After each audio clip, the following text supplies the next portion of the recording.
Сайн байцгаана уу? Багш нь та нарт онлайн хичээлээ яаж хийх талаар зөвлөгөө бэлтлээ.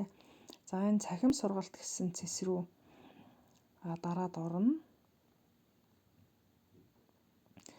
За тэгэхээр нэг ийм байдалтай хуудас гарч ирнэ. За энэ хуудсан дээр байгаа тэр заавар гарын агуулгуудыг сайн уншиж танилцах хэрэгтэй.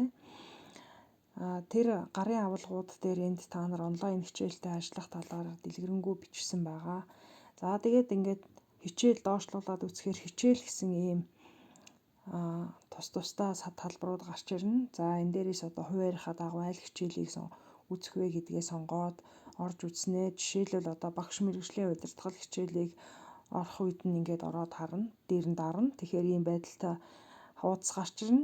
За тэгээд энэ дээр нээлттэй хичээлүүд гээд одоо багш нь нэг хичээл оруулсан байгаа учраас энэ B-гийн танилцуулга гэдэг нэг л хичээл харагдаж байгаа. За тэнлүүгээ дараад ингээд орно. Тэгэхээр хичээлийн ерөнхий агуулга гэдэг ингээд гараад ирнэ. За тэгээд энэ хичээлийн ерөнхий агуулга гэдэгтэйгээ сайн танилцах хэрэгтэй. Алхамаар багш юу хий, ямар үйл ажиллагаа хийгэрээ гэж ингэж зөвлөсөн байна. Тэрний дагуу ажиллах хэрэгтэй.